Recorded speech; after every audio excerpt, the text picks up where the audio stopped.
Hello, and welcome back to another episode of Critical Reactions with your host, Bryan.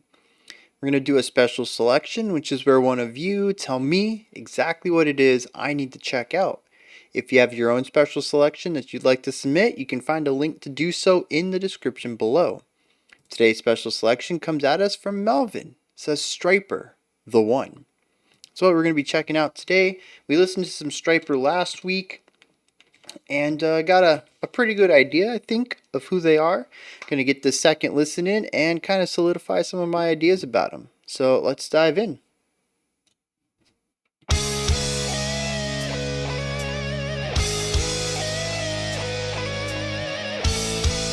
Alright, bit of a slower tempo, but we might just be in halftime feel. 4/4.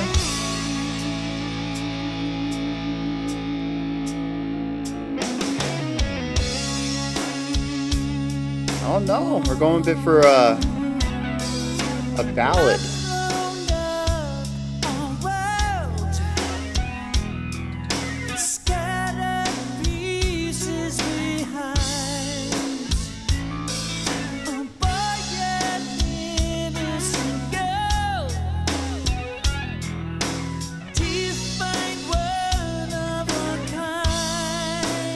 Really interesting production on that left guitar.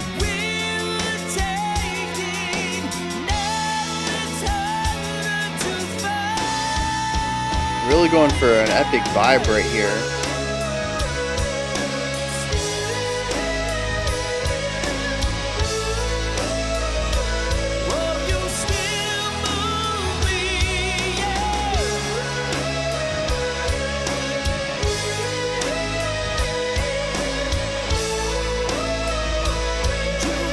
Interesting choice on that vocal.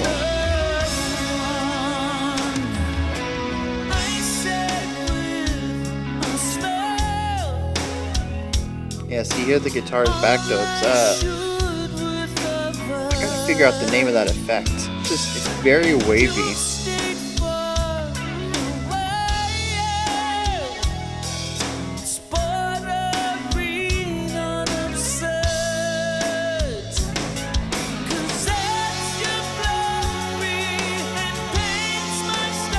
Really digging into that.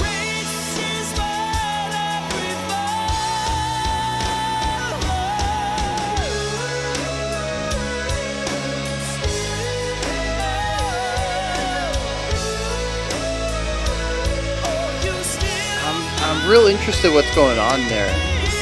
If I didn't have the lyrics up, I'd almost think that that's a guitar.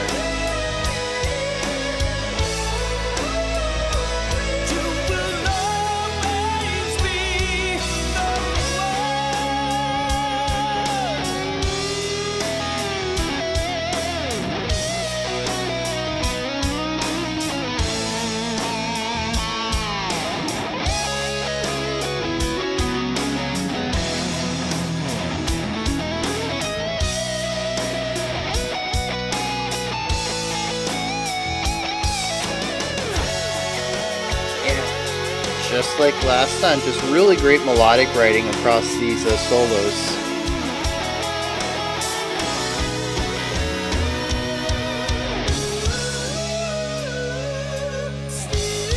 Slight variation here, providing space underneath everything.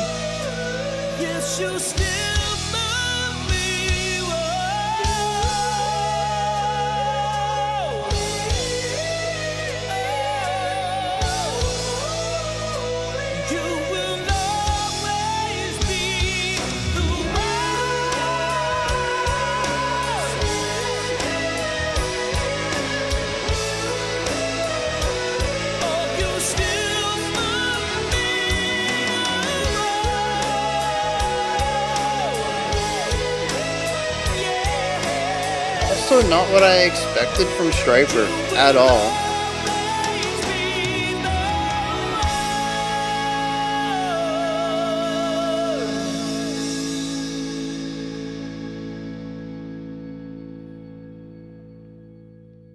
Okay.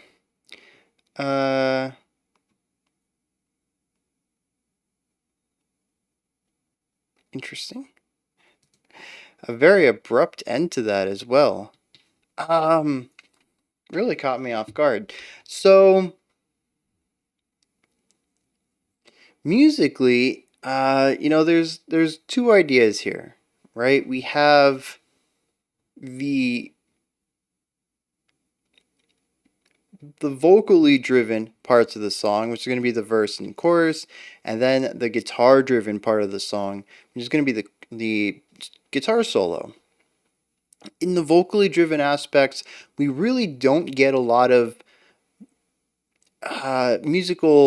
strong musical ideas. We have an underlying chord progression that kind of persists through the entire song. It retains a very similar vibe through the verse, the chorus, the bridge, everything. It all kind of has this bittersweet feeling to it, which is an interesting thing to say given the lyrics, but it is. There's a lot of tinges of unhappiness in these chord progressions. Not to mention that they went for a ballad angle, and it kind of lacks the energy, I think, for the message. Although maybe when we dig into the lyrics and I get everything put in front of me, maybe it's something I'm missing. But it's certainly a love song, right? And it's kind of a bit lethargic, especially when we get to the chorus and we're holding out all of these notes. You can really feel the song, at least I can feel the song. I don't want to tell you guys how to feel. I feel it dragging a little bit.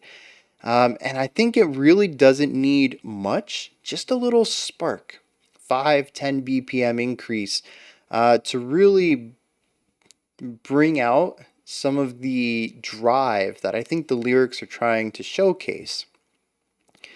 Um, the drums are very laid back. This is a very different drumming style than we heard last time on the track Yahweh. It's really reserved. It almost feels like the drums aren't present in a lot of it, which even production wise is a drastic departure from what we heard on Yahweh. It's the drums just kind of lack a lot of punch and momentum here. During the verse, we have a right pan guitar laying down the chord progression. The left pan guitar plays these really short, I don't know, like 2 beat bursts every couple of bars of just little embellishing ideas. And it's done so with that effect. I think it's flanger, but I could be wrong. You guys let me know what guitar effect that is. We've heard it a few times. I don't think anyone's told me. I probably should just go look it up, but I don't know how to search for the guitar tone that sounds wavy. The guitar effect that sounds, I mean, how do you search for that? Maybe that would work. Maybe Google would return that for me. I don't know. Um, but it definitely feels sort of ethereal against all of the very solid, straightforward sounds in the drums, the bass, the guitar, and the vocals. Everything else is played very straight. And then off on the distance on the left side, we have this waviness. It's an interesting choice, not just to include it, but also to utilize it as a actually, I think it makes perfect sense to utilize it as an embellishing effect. It would have felt weird if it was constantly used with the rest of the band. Here, as it stands, it feels both ornamental as an accessory to what's going on, but also simultaneously divorced from what everything else is happening. And maybe, we'll dig into the lyrics and maybe that's a theme that we'll look into. However, when we get into the chorus, that whole idea is gone. Everything kind of comes together to create this chordal foundation. The drums are continuing to do what they do, and we get this falsetto vocal that sounds very pitch corrected. I think that's the best way I can put it. It sounds digital. Um, and it could also be whatever that instrument is. You put the pipe or the tube or whatever in your mouth, and it's like connected to the keyboard, and you sing into it, and like you can use the keyboard to change the pitch of your tone. I don't know what that's called. We've seen it in one video, and I think I was told what it was, and I'm blanking out on it. Um, but yeah, just some way to digitize the voice, right? That's kind of what I'm getting out of it. Like I mentioned during the song, if the lyrics weren't up, I would almost say that that was a guitar at the beginning, and they were making the guitar talk. Something that kind of is a lost art. We used to hear a lot of it in like 80s and 90s bands, using wah pedal and some other effects to make the guitar sound like it's speaking, so to speak. um, but yeah, that's what it sounds like to me. It's a very digital, edgy, compressed kind of sound, and I think that when those effects are put on top of the falsetto, it just sort of divorces the entire human voice from the tone, at least for me. I really have a hard time hearing that, especially with the harsh note shifts, right? If we smoothly moved between these ideas, if we smoothly moved between these runs, the notes and the runs, I think I could hear more of a voice to it.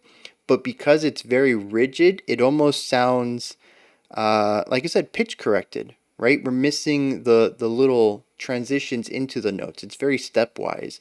And that makes it feel, again, less natural, which pushes it away from that human side. So actually, I am coming around to it. I think there is some pitch correction being done to it. This track came out in 2013, which was definitely around the time. Maybe it was I'm trying to remember when Will I Am started to popularize that robotic, heavily pitch corrected sound. Intentionally pushing the pitch correction to 100 to make the voice sound robotic, right? That was really big around that time. A lot of people call it the auto-tune voice. I mean, I guess that's true in a sense, but it's just a very aggressive pitch correction. And auto-tune is a very specific kind of pitch correction. I'm going to add that auto-tune is a very powerful program, but it's also a very specific algorithm of pitch correction. Um, and like I'm kind of curious if maybe he heard that. He's like, "Oh, that sounds cool. Let me apply that here." But it's to me, it's another one of those oddities, like the wavy guitar at the beginning, where it kind of feels heavily isolated. The song at this point is, like I said, it's a love song, it's a ballad. This big chorus is, no matter what, you're the one for me, right? That's the whole point of this big chorus. And instead of allowing those words to come out of his mouth, he separates them and almost disembodies the sound to a point where it kind of doesn't sound human anymore. It's a very interesting choice. I would love to know what what thought process went into that. I'm looking at it from a very specific perspective, and I'm not seeing it really make a lot of sense. And I'm curious, what their perspective was going into it. If it was a purely artistic decision, if it was a purely musical situation, I just like the way that sounds, let's do it. That kind of vibe. But on a thematic level, it feels odd to me. Then we get into the guitar solo, and I mean, this is what I enjoyed most about last time we checked out Stryper, is the way that their guitar solos flow in between or flow through the ideas. There's really nice momentum from one two bar phrase into the next two bar phrase. And in this case, probably more so due to the slowness of the section, but we had an opening two bar phrase that kind of had a bit of a harsh hit into the next set, but that one sort of just felt like a 6 or 8 bar phrase after that. But because it's so slow, it felt like it went on for a while, but there were really no pauses there. But yeah, like I really enjoyed it. I think it had some great emotion to it and just fantastic flow, which is something I'm coming to realize Stryper does very well. Melodic solo writing. We get into the final chorus and we have a variation on it where we cut out pretty much all the low end stuff and we get just the high end elements. before we bring all the low end stuff back in. Fairly cliche, but like I've said before, tropes are tropes because they work, right? And it does work. You cut out the intensity and then you bring it back. You get this really nice bit of contrast and a beautiful bit of energy that goes into the final chorus. And there are some variations in this final chorus, some vocalization going on. So yeah, I mean, musically, it all just kind of comes together into a pretty typical ballad that I think works well in their favor for the kind of style that they're writing for the most part. A couple of interesting decisions throughout, but overall, I think it works well. Now, let's get into the lyrics here. And that's not going to work because that's a very generic title. Let's see. I just searched for The One, and wouldn't you know, there's a lot of songs called The One. Oh, so this is very short. So the first verse says, I've blown up our world and scattered pieces behind, a boy, an innocent girl, defining one of a kind. Love was making, we were taken, but now it's harder to find. So the first verse just says, I've made mistakes. And even says that it even sounds like he tried to find love with other people. He's trying to, regain that connection they had. He says it's harder to find now. The chorus says, you still move me, and you'll always be the one. Pretty straightforward. Second verse, I'll say with a smile all I should have said with a word. You've stayed for a while, it's bordering on absurd, 'cause that's your glory and pain's my story, but grace is what I'd prefer. It almost sounds like he's saying that he is a broken person, like he has baggage, he has stuff he needs to work on, and she stayed with him longer than he would have expected. You've stayed for a while, it's bordering on absurd. But here's a weird line. He says, but that's your glory and pain's my story. Almost to say that being in pain or being broken or needing support is his story, but her helping him is her story. That's your glory, is to help me. But based off of verse 1, it sounds like he's saying that she left him because he messed up, right? I blew up our world. And even said a boy and an innocent girl. Put the adjective of innocence on her, but not on him. So, here he makes it sound like she enjoys being relied on, being the supporting person in a relationship. You stayed for a while, but that's your, 'cause that's your glory and pain's my story. And it's a weird way to word that. It sounds like she left because he's a broken person or because he screwed up one too many times. He just isn't in a place emotionally or mature wise to be in a relationship like this. And it was sort of a one-sided relationship. But he even painted her story as his story, right? My pain defines me, and my pain also defines you. Your glory is in helping me, is in supporting me. It's in caring for me. And that's really weird because it takes agency away from her. It places him at her center, which sounds a bit narcissistic, but then we bring it back to verse 1. I'm like, oh, that kind of makes sense. So, I mean, it all kind of works together. I don't know. It's interesting because, I was introduced to Stryper through Yahweh, which is purely Christian imagery, start to finish.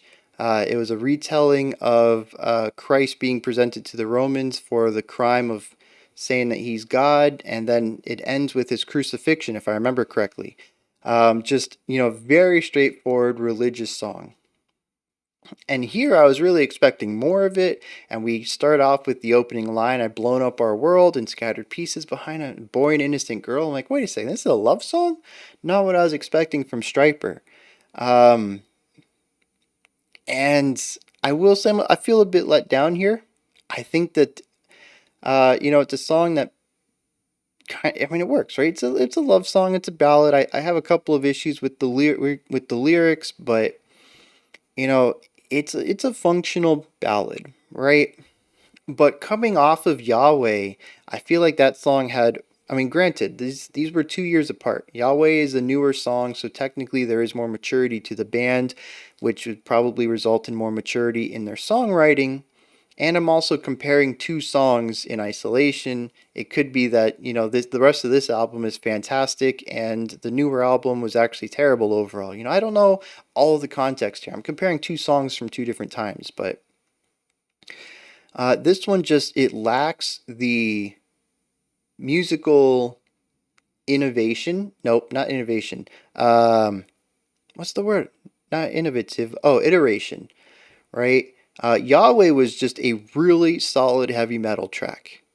This I feel is kind of lacking for being a heavy metal ballad. It's missing some of the oomph, some of the punch. And the chorus just kind of falls flat for me, and that's the hook. Holding on to the "you still move and you always will" with that sort of distanced, non-human vocal section, just it doesn't work for me. The ending of the song, repeating it over and over and over, just I don't know. It lacked the emotional punch I felt. There's almost a disconnect between the singer and the words that I didn't get in Yahweh. You could feel the conviction and the belief in the vocalist of the words he was singing. And it had really solid, iterative playing behind it. It was just a real solid song from start to finish and showcased the musical abilities of everybody from beginning to end. And this one just, it feels like I mentioned, it feels like it's kind of dragging. It's a ballad. I get it's supposed to be slower, but maybe just a little faster on it. And the chorus just does not grab me. And I think some of it is the production style they went for on it. Another side is just it doesn't really have that emotional punch. I don't feel the conviction that I did last time. So, like I said, it works. It's a functional ballad. It's a functional love song. I don't think this is their bread and butter. I don't think it's what they do best. So, as usual, I'm looking forward to more Stryper. Where else do they go from this? I would say that this is not necessarily their high point, but I do look forward to more strong heavy metal writing from them. So, I don't know. I guess those are my thoughts, though, on Stryper's The One. A bit of a miss for me, and I think it's kind of lacking in areas, but it still retains a lot of what makes Stryper Stryper. So, let me know what your thoughts are on Stryper's The One. If you agree with me, if you disagree with me, if there's anything that you feel a little more strongly about. Maybe there's something I missed. A little key to unlock how this song might actually be a lot better than I interpreted. I don't know. Let me know in the comments. Above that is a description box, and there's a link for Linktree. It'll take you to this menu right here. It has everything related to the channel. Pick up some merch, submit your own special selections, join the Patreon, which allow you to vote on future themes and songs. Join the Discord community. Follow me on Twitter. A bunch of stuff. Go ahead and check it out. Above that, if you could, like, subscribe, and ring the bell. I greatly appreciate all three of those. That wraps it up for today. I'll be back tomorrow, 5 p.m. Eastern Standard Time, 10 p.m., 9 p.m. UTC. As usual, we're going to look at some more music that does not fall under the rock or metal umbrella, and we'll check out another special selection. Until next time, remember to be critical, but not cynical of the music you listen to, and have a fantastic morning, afternoon, or evening, whenever you choose to watch my videos.